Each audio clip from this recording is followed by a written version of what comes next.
In the headlines, unidentified hoodlums abduct 4 female students of College of Health, Safi.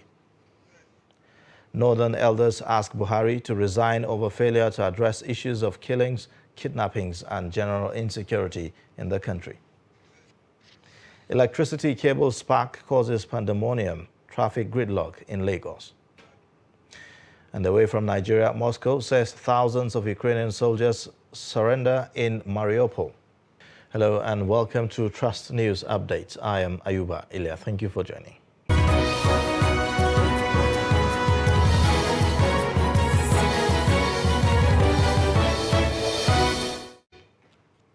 The details now.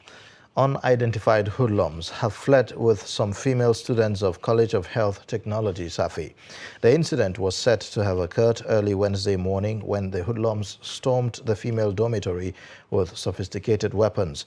Confirming the incident, Zamfara State Police Public Relations Officer SP Muhammad Shehu said at about 3 a.m. Wednesday morning, some yet-to-be-identified hoodlums went to the rented dormitory of some students of College of Health Technology, Safi, located at the outskirts of the town, and abducted 5 female students.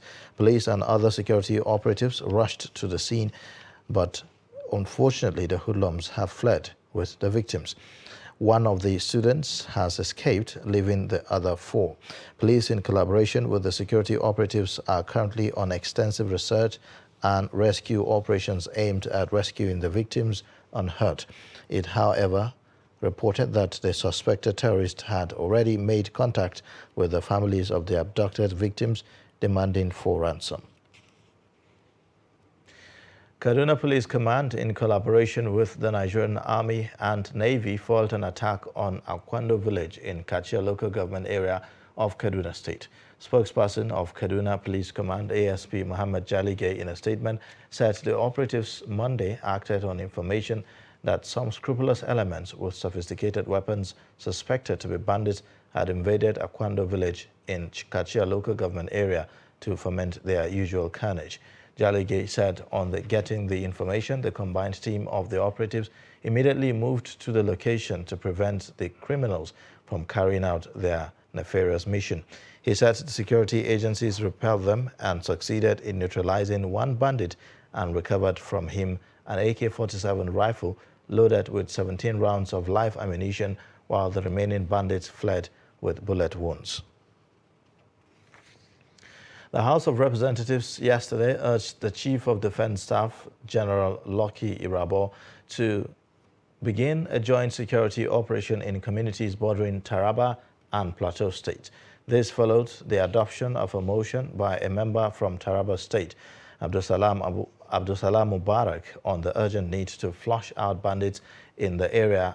He decried that banditry in the areas had increased, with several reported cases of killings, rape and kidnapping daily. The House urged the Ministry of Humanitarian Affairs, Disaster Management and Social Development and Northeast Development Commission to assess the extent of damage and provide relief materials to victims. It also urged the Chief of Army Staff to establish military bases in the affected areas. Meanwhile, President Muhammadu Buhari on Tuesday in Abuja expressed optimism that Nigeria's bid to expand its maritime territory under the United Nations Convention on the Law of the Sea will be achieved without war, litigation, or purchase. The president spoke Tuesday while receiving a progress report from the high-powered Presidential Committee on Nigeria's Extended Continental Shelf Project. It is my intention to support the submission to the United Nations for additional maritime area in accordance with the United Nations Convention on the Law of the Sea, to claim for Nigeria every bit of space that she deserves under United Nations Convention on the Law of the Sea. It is pleasing to know that most wars that have taken place in the world since time immemorial, including present times, have always been territorial, and Nigeria has this one and only chance to gain territory without litigation or purchase. I'm looking forward to the day that I can announce to Nigerians that additional maritime territory has been approved for Nigeria by the United Nations Commission on the limits of the continental shelf. Director of Publicity and Advocacy of the Northern Elders Forum, Dr. Hakeem Baba Ahmed, says that the present administration, under the leadership of President Muhammadu Buhari, lacks the political will and the overall capacity to effectively combat the menace of insecurity currently ravaging different parts of the country.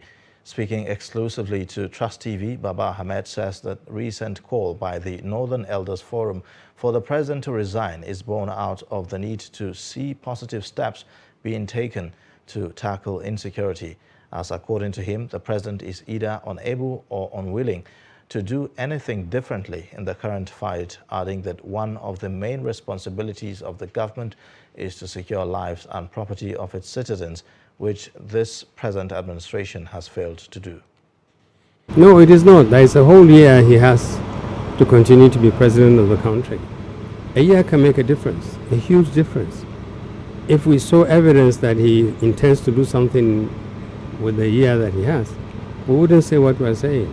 There doesn't appear to be anything that he's planning to do different from what he's done before. So a year is a long time. A lot of things can happen. And unfortunately, it doesn't look like good things. We just feel abandoned. We feel as if the president has run out of ideas. He's not trying anything new, just uses the same old words. We are trying our best, go after them. And these people are coming after us. It's very weak political will. I'm not sure the president understands that how much power he has and how much he needs to exercise that power behind the title of Commander-in-Chief of Armed Forces and Chief Security Officer of the country. And he tolerates too many things he should not tolerate. He gives instructions he doesn't follow through. We don't know who advises him, but he's too far removed from the circumstances under which citizens live. That's the first one. There's also the issue of competence. A president by now, faced with country facing all these things, you've been president for 4 years, you came back to Nigeria and said, sorry, we haven't done as much as we want to do something else. And it gets worse. Another president will really roll up his sleeves and say, no, listen, I'm not going to leave this legacy. This is not going to be my legacy. I'm not going to leave Nigeria worse than I inherited it. I will do everything. Get the governors involved if we need to tinker with the constitution, if we need to do some structural changes.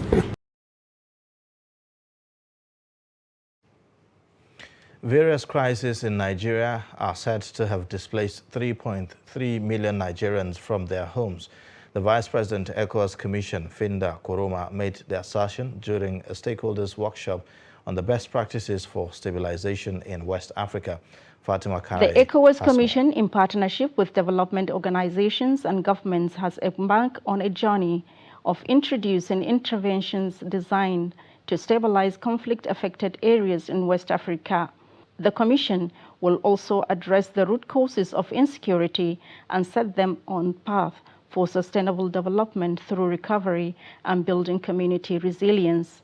The Vice President, Finda Koroma, said this became necessary following displacement crisis in Burkina Faso, where the militant group's violence originating from Mali displaced 1.2 million people.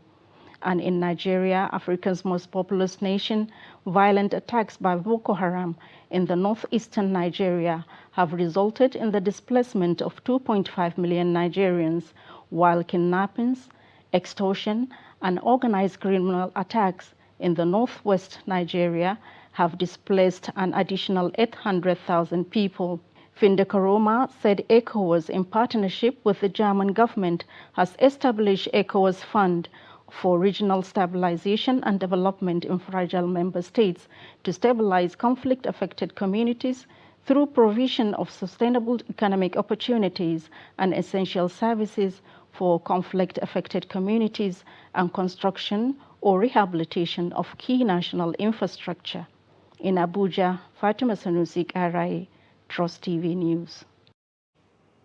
Prosecution of Abdulmalik Tanko and 2 others into the alleged murder of 5-year-old Hanifa Abubakar in Kano has been completed at State High Court in Audu Bako Secretariat. The Prosecution Council said that a total of 9 witnesses have so far been presented before the court and were thoroughly cross-examined by the Defense Counsel. Presiding Judge Justice Usman Naaba adjourned the case to 9th and 10th May 2022 for the opening of defense.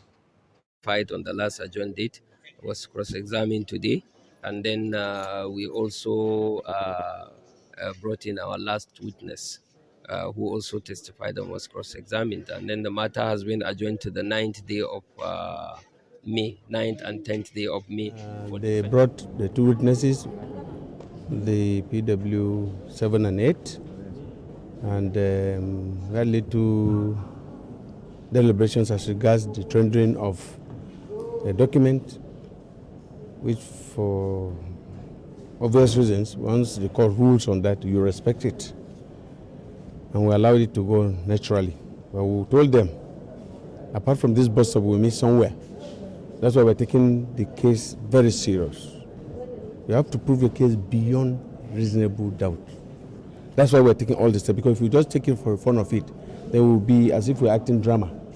And court is not supposed to be looked in that form. Now, there was pandemonium in the Maryland area of Lagos State over a fire incident. It was gathered that the fire incident started from an electric pole close to the Independence Bridge on Ikorodu Road. According to eyewitnesses reports, the incident caused gridlock in the area as passengers, residents and passers-by scampered to safety. The fire is yet to be contained. No lives have been lost or injuries sustained at the time of filing this report. You're watching Trust News Update. Coming up shortly.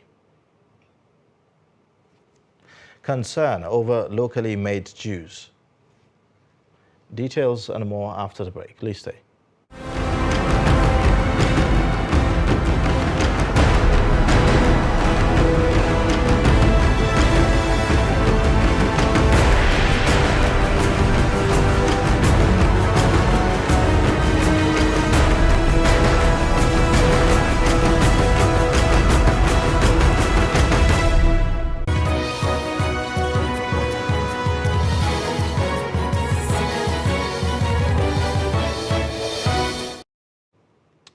Thanks for staying. You're watching Trust News Update. A look at the top stories again.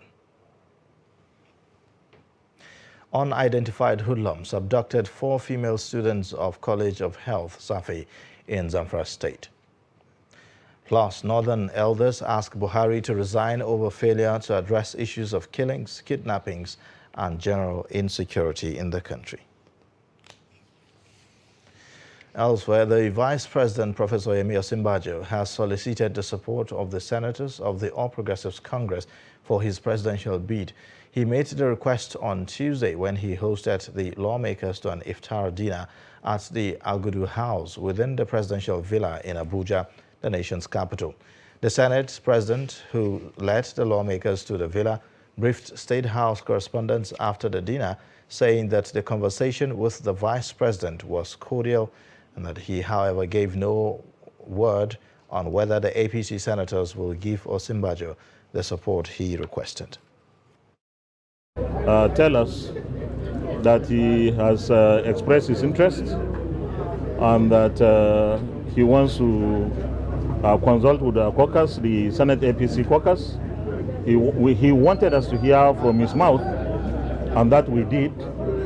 And he was seeking our support in whatever way we can at the appropriate time.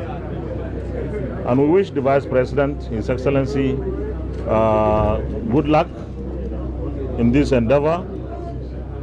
But let me assure everyone that the Senate APC caucus and indeed the National Assembly caucus of the APC will continue to work very hard for our great party, the APC, to continue to provide services for Nigerians and also work hard to ensure that by 2023, the next administration is an APC administration at the center and majority of the states.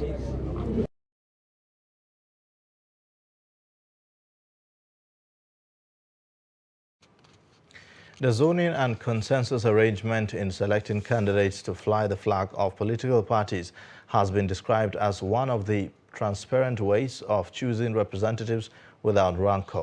The Kwara State chapter of the People's Democratic Party is using this method to choose its aspirants for the next general election in the state. The report.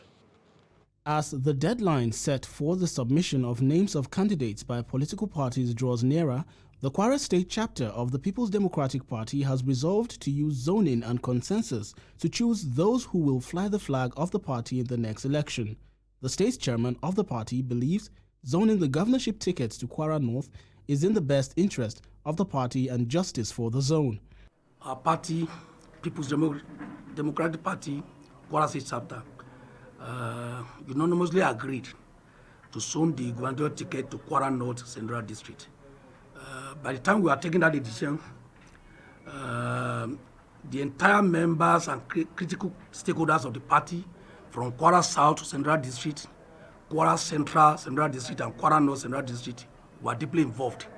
Both the leadership, the party executive, the youth wing, the women wing, we all agreed unanimously. The Kwara South zone of the party is towing same line as it is adopting consensus arrangement for the National Assembly and State Assembly seats. When the party guidelines was released, the leadership of this editorial level brainstormed and resolved to adopt this consensus arrangement in picking our candidates. We further agreed to go for primary election wherever the consensus arrangement could not work. The senatorial elders look at the situation on ground and propose zoning arrangements for the National Assembly positions to the party leadership. The only thing I'm morally capable of saying here is to appeal. And to appeal to all our brothers and sisters for all levels, from assembly to rep to senate, to culminate into even Cuba.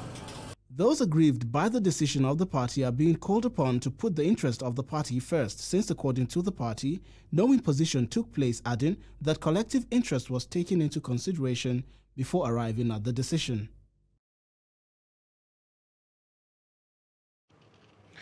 The consumption of locally made juice in Kano State, especially during Ramadan, is widespread and may often affect people's health, as these drinks rarely pass through the required scrutiny of regulators. In this report, Trust TV correspondent Idris Jibrin examines the implication of consuming locally made soft drinks and juice. The report. Usually at iftar, many people prepare to use something cold to break their fast. And this kind of locally made soft drink or concentrated juice may just be fine, especially among low-income earners. You know, the situation we are in now is a kind of situation that requires people to take a lot of water, especially you can see that it's Ramadan fast. And most of our people, the problem we are having is that most of our people do not know how to differentiate between NAFDAC certified product and the fake ones that are being produced anywhere across the town. Kuma mutum ya sha ruwa yana so ya samu wani abu mai dan galmi-galmi da zai sanyaya masa zuciyarsa. Actually, the reason why people are going for this concentrated or locally made soft drink is because of the situation the whole society is in. Many people do not have money to buy the kind of juice you are talking about. Therefore, the only way out for them to satisfy their thirst, especially during this Ramadan, is to buy the locally made concentrated juice, because it is what they can afford. It is what is closer to them. So I believe this is the reason why most people are going for this concentrated juice. Notwithstanding, experts believe that it could also be medically dangerous and life-threatening, as in the case of 2001, when several people in Kano were reported to have died after consuming locally made soft drink and concentrated juice. A repeat of what the National Agency for Food Administration and Control is trying to prevent. We monitor the production process down to from the raw materials through the manufacturing process to the laboratory analysis and everything, to ensure that everything is within limits, allowed limit for the registered ones. Although NAFDAC confirmed that so long it has certified the drink, it would be good for use. However, it is advisable to watch out for the agency's certified product before consumption. Idris Jobrin, Trust TV News, Kano. Calls for concerted effort that will ensure that street and homeless children are not ignored in national priorities formed part of the campaigns that heralded the marking of the International Day for Street Children in Abuja. Members of the Young Ambassadors Against Drug Abuse Initiative made the call during a walk to the National Assembly to drum support for street children by calling on lawmakers to address issues affecting them. Trust TV's Aisha Salihu has more. Children, they say, are the leaders of tomorrow. But what relevance has been given to the children on the street? These children who lack access to quality healthcare and education, among other social amenities. It is against this backdrop that the International Day for Children on the Street has been created. A day that has been set aside to mark the resilience and the challenges that the children on the street face all around the world. The walk was, among other things, to draw the attention of lawmakers to the plight of street children, abuse of human rights that comes with being on the street, as well as sensitize the leadership of the National Assembly on the relevance of the day. I feel that the legislators have a lot to do, and one of the issues that is affecting us that we're not even getting it right is the fact that we do not even have a data of how many street children we have in Nigeria. And if you do not have a data, how do you address a problem? While addressing the children, the lawmakers assured that laws will be enacted to address the issue of street children and human rights abuse and urged the children to be good ambassadors of the country. Ours is to provide solutions to problems. And we can see from the placards that you are holding the issues that are very germane, very fundamental to the heart of the Nigerian child, issues of education, issues of security, issues of health, issues that have to do with gainful employment for our parents to be able to cater for our needs. But beyond inclusion, you also need to make up your minds to be good children, to be good ambassadors of our country, to follow the rules, to follow all those things that are right. We know that there are problems with peer pressure all over Nigeria. That is why so many things are rampant.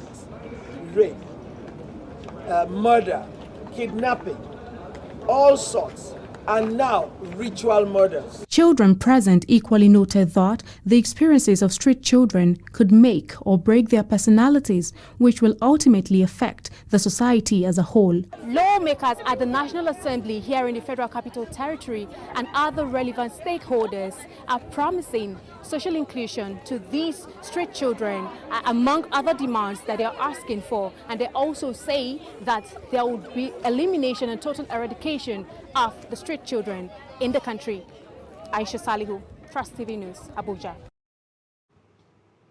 And on business news, transactions on the floor of the Nigerian stock market on Tuesday closed on a positive note as the all-share index appreciated by 0.72% to close at 47,205.03 points from the previous close of 46,867.95 points. Investors gained 182 billion naira as the market capitalization grew by 0.72% to close at 25,449 trillion naira from the previous close of 25,267 trillion naira.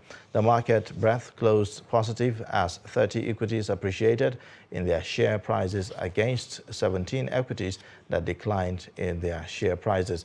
CAP PLC led other gainers with 10% growth, closing at 19.80 naira from the previous close of 18 naira, while Academy Press led other price decliners as it shared 10% of its share price to close at 1.44 naira from the previous close of 1.60 naira. An aggregate of 245 million units of shares were traded in 5,832 deals valued at 4.58 billion naira.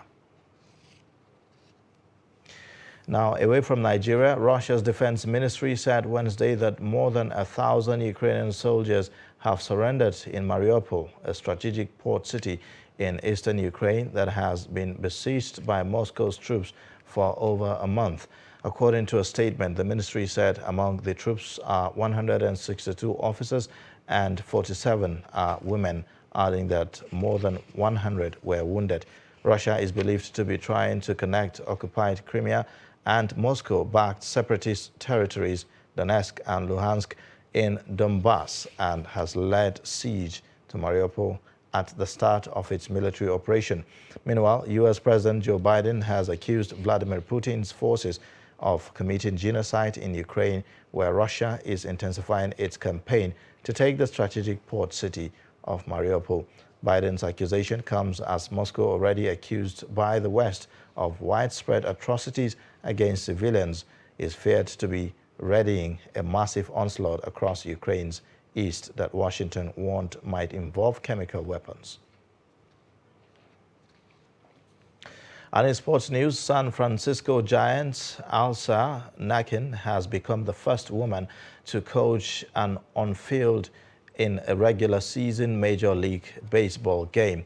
Nakin was brought on at first base after regular first base coach Antoine Richardson was ejected in the Giants' 13-2 win over the San Diego Padres. She was appointed to the role in January 2020, becoming the first full-time female coach in the MLB. She previously took on first base coaching duties in an exhibition match 6 months after her appointment, but this was the first time she had done it in a game during the regular season. And it's a wrap on Trust News Update. Connect with us via our social media platforms and subscribe to our YouTube channel to watch us live. I am Ayuba Ilya. Thank you for watching.